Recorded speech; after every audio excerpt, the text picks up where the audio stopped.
Hi, I'm Larry Lawton, America's biggest jewel thief. Join me as I walk you through my past robberies, how I planned them, executed them, and ultimately got caught. I'm going to show you how we did things in prison, like making a tattoo gun, making wine, making white lightning. It's going to be very educational. These are the untold stories. Hey everybody, Larry Lawton here, and here's another edition of Untold Stories. But it's going to be a little bit of a rant because I kind of got mad doing what I was doing the other day, doing research for the other video I did. But, before you get started, if you like our videos, make sure you share them and also put them in your playlist. If you like Gangster Redemption book playlist, put it in your playlist. I'll have other people look at the playlist as well. We really appreciate all your support. Make sure you check us out and all the stuff in the description below, whether it's for Instagram or Facebook or wherever, and we got a lot of good stuff coming on that. Let me get right into my rant. You all know I do a lot of legal work, and I was talking to my buddy Paul Tellini the other day, and Paulie and I were on the phone for a couple hours, 2 hours, just ranting and raving about the stuff we saw in prison, and I'm going to have Paulie on as a guest for sure. He's going to be coming on with the Prison Pasta Show for sure.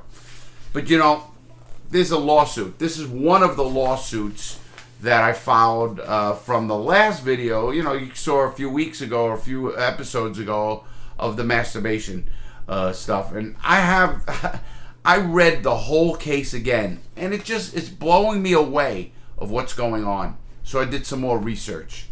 And I'm going to tell you what really got me to an uproar, if you want to call it. You young guys out there, I really want you to pay attention to what I'm going to tell you. You don't want to go to prison. And I'm going to tell you why. Yes, it sucks. You're going to lose your family. You're going to lose your kids. And there's nothing worse than that. And you don't even get it yet, but you will. I just want you to pay attention to what I'm saying.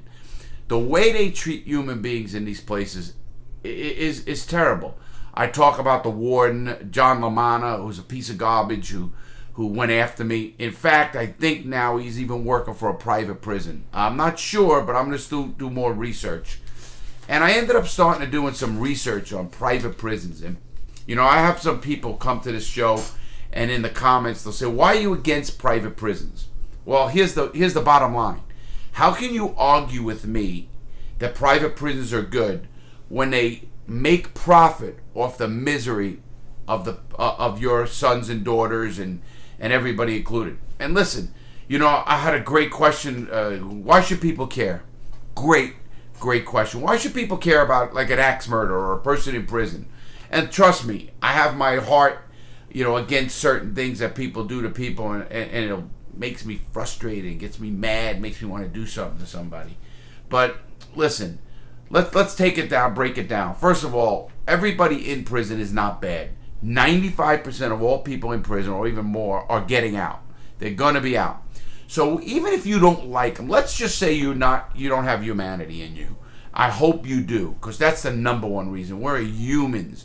We're in the human race. We're not animals. This isn't pack animals where a bear will kill some cubs or a lion will kill the male cubs of another female to keep his power.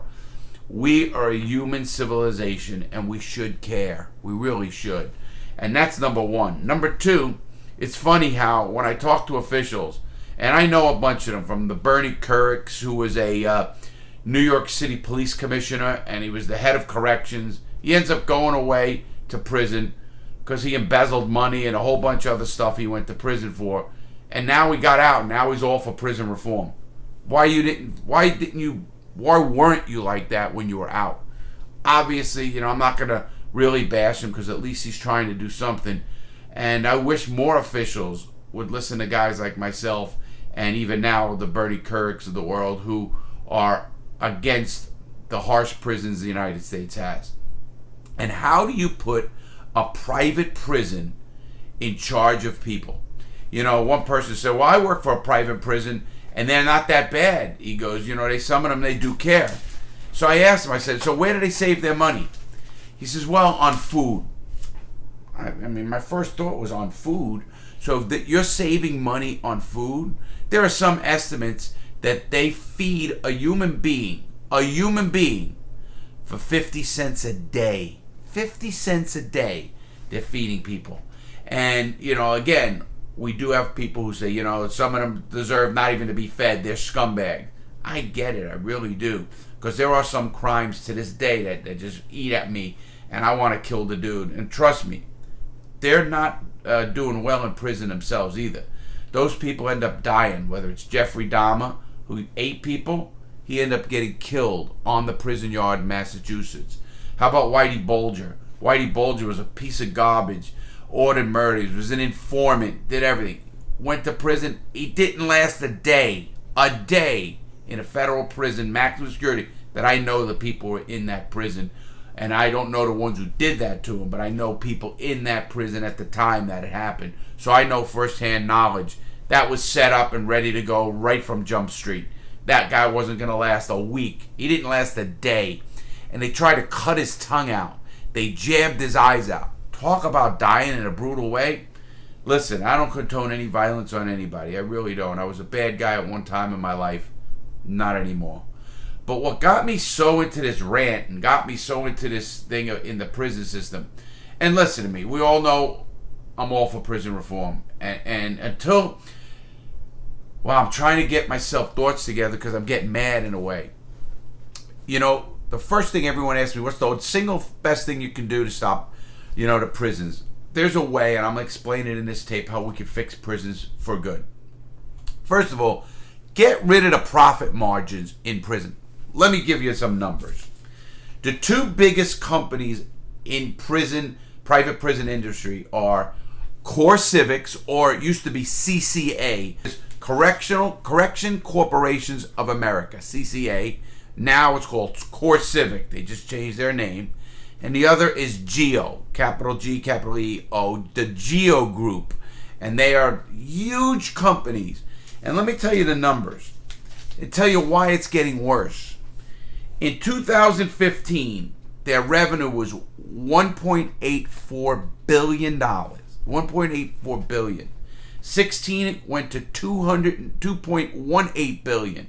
In 2017, it went to $2.26 billion. In 2018, it went to $2.33 billion. And now in 2019, it's $2.48 billion. And that's their own financial statements. That's their own filings. So they can't hide it.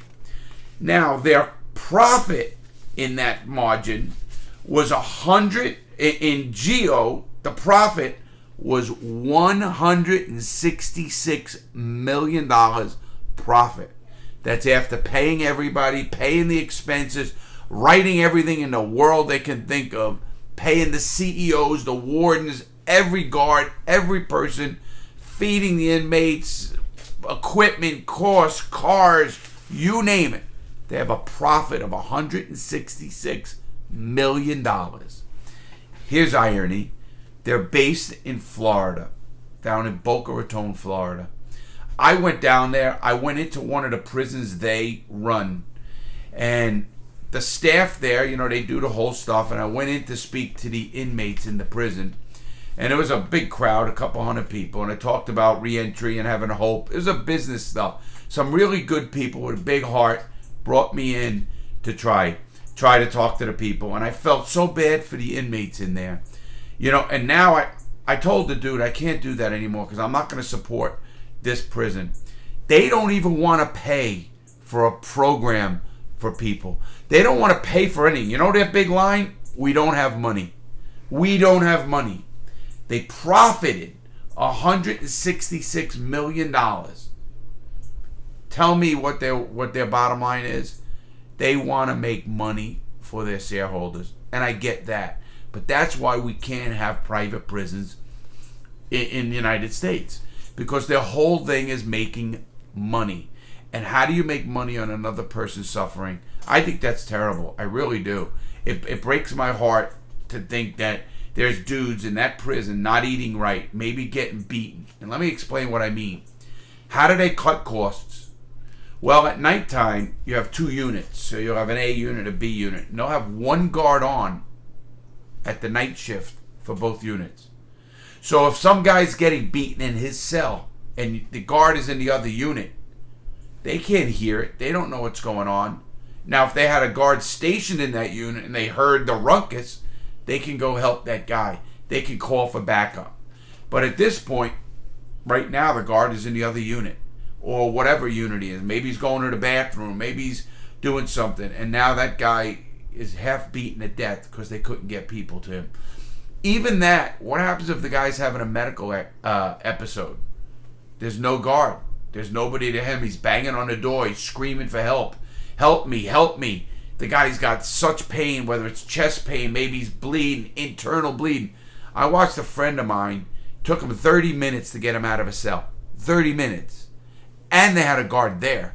And that was in Edgefield, South Carolina. And he ended up dying. His name was Schiff. And it was a sad case. The blood was all over the cell. My point is, where are they going to cut costs if it's a private prison? If it's an American prison, if it's a government-run prison, they're not worried so much about the cost. They do have to worry about costs.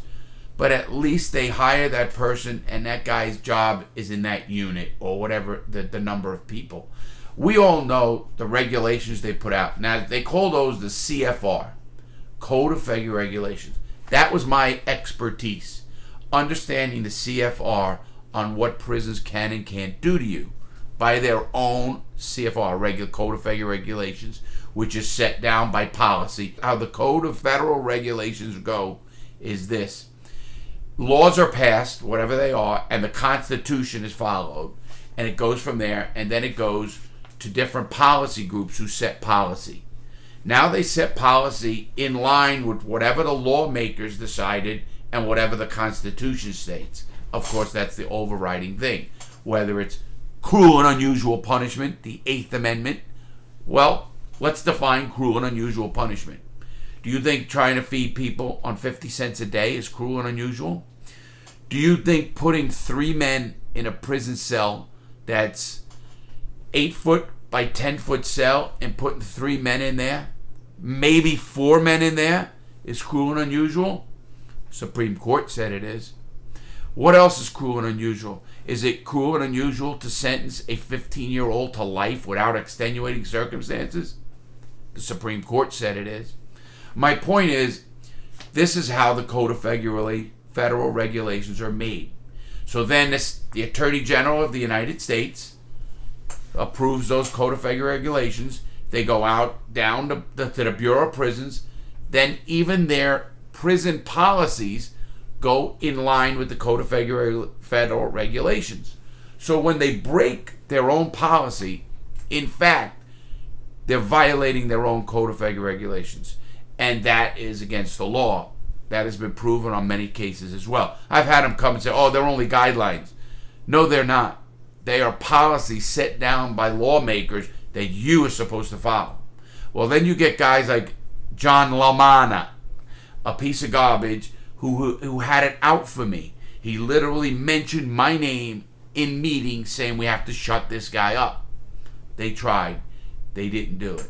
Sadly, there are other people in prisons right now going through some very bad times. And of course, I'm filming this right now at 3:55.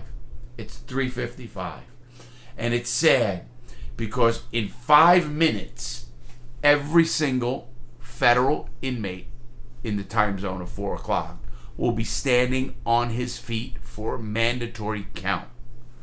And I think of that every day at 4 o'clock because I know what they're going through. I know there's guys getting beaten right now. And everybody's going to say, not everybody's going to say, oh, some of them are scumbags. Yes, they are.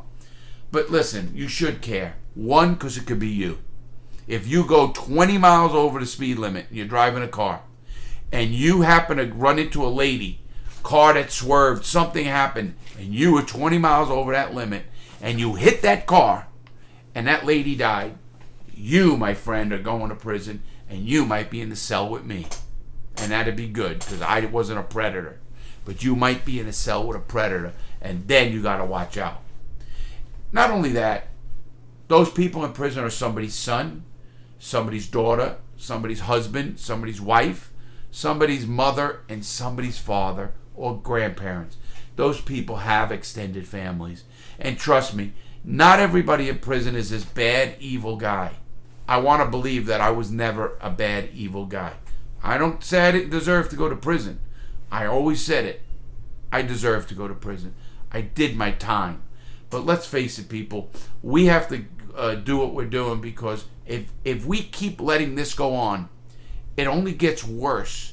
And then, what is it going to take? Is it going to take a riot? Is more people going to die? At what point in this whole cycle of abuse is, people? Let's talk about what really goes on. How come certain minority groups are in prison at a higher rate? Think about that. Because they don't have the lawyers, they don't have the connections. That's bullshit. I'm all for guidelines, but I'm not for stuff that keeps people in prison unnecessarily. I always say that. We have to have good judiciary. We have to believe in the judges. We have to all start this with the cops. The cops themselves got to start being more human and more compassionate and more understanding of what a case is. That's a guy that deserves to go to prison because he's really doing something bad, or a guy that needs direction, or a kid that needs to be helped. I deal with enough police departments around the country to know there's good and bad in everybody, and there's good police chiefs and there's bad police chiefs. I get that, I really do. But the bad police chiefs need to be gone quicker than anything, because those are the front line of saving young people. Those people are. Get me those people. Then you go here.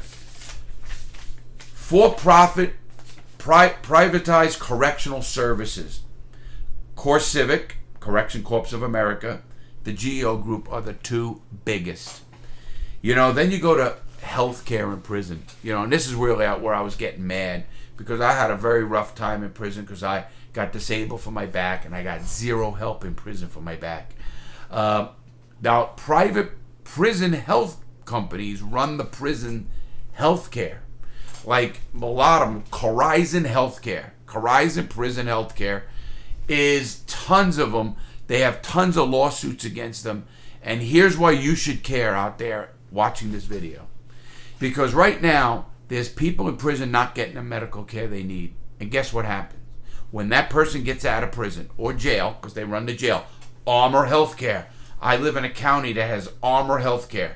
You want to talk about the garbage they do to people and the crap that they don't help people with? And what happens when that person doesn't get taken care of, whatever minor issue it is? He gets out of prison and it becomes a major issue. Who pays for it? You pay for it. I pay for it. The taxpayers pay for it. They clog up the emergency rooms. And then what? And then when you need help, you wonder, why are my emergency rooms so packed? Because that prison health care in prison didn't help that person. Didn't give that guy the little bit of right medicine he needed. Let's even take it one step. The guy's half crazy. They don't document it. They don't give a shit. They don't even try to help him. That dude gets out of prison, and what does he do? He kills people. And guess who I'm going to put part of the blame on? Of course the guy did it. We all know that. The guy was a psychopath. He killed people. But if we had the proper care done in the right time, that guy might not have either got out, might have been helped better, and not kill a family of people. This all goes down to, where are we going to hold these companies accountable for what they do? These companies are they're billion-dollar companies. Billions.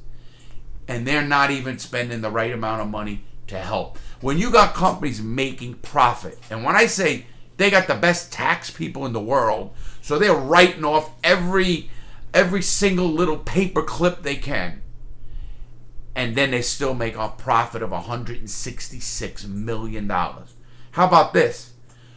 CCA, or now CoreCivics, profited $550 million.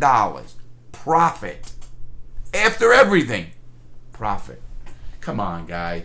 Where are we at? And then they say they don't have money for programs, whether it's my program, another good program, and they don't have money. And you know why? Do you know how much GEO gave the White House, GEO gave the presidential campaign in 2017 $281,000 for donation. Why did they give $281,000? Because they got all these federal contracts. and they're making so much money off the government, and they're doing it on the backs of good people. Yes, people who made mistakes. I will say this till I'm blue in the face. There are people in prison who don't belong out. They are nasty. They are psychopaths. They are dangerous to the community. That's where prisons are used for, and that's what they should be used for.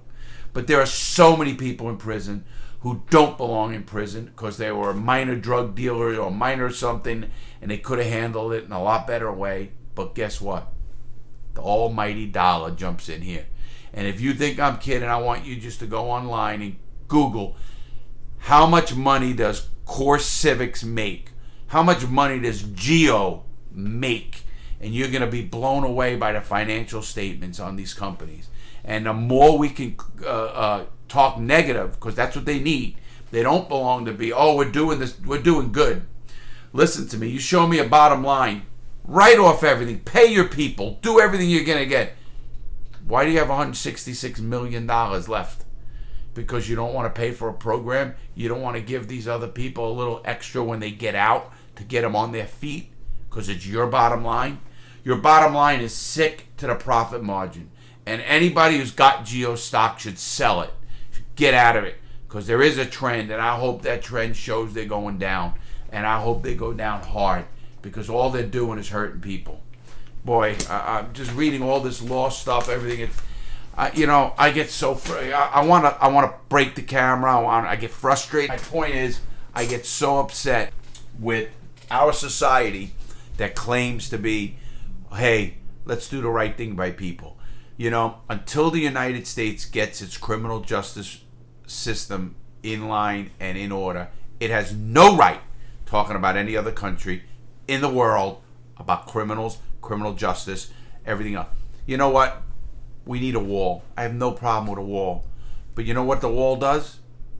Nothing except until we can keep the people who are in prison from going back in prison. We call recidivism.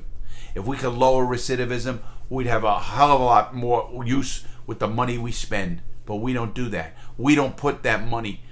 And let me just get it quick because I'm going to do another one of these another time. Listen, I'm going to close because I'm getting frustrated. I really am. I'm going to be doing some other videos. But listen to me. Check out some links below. Do your own research. Do your research. And come on, guys. Let's all get together. This channel is about that.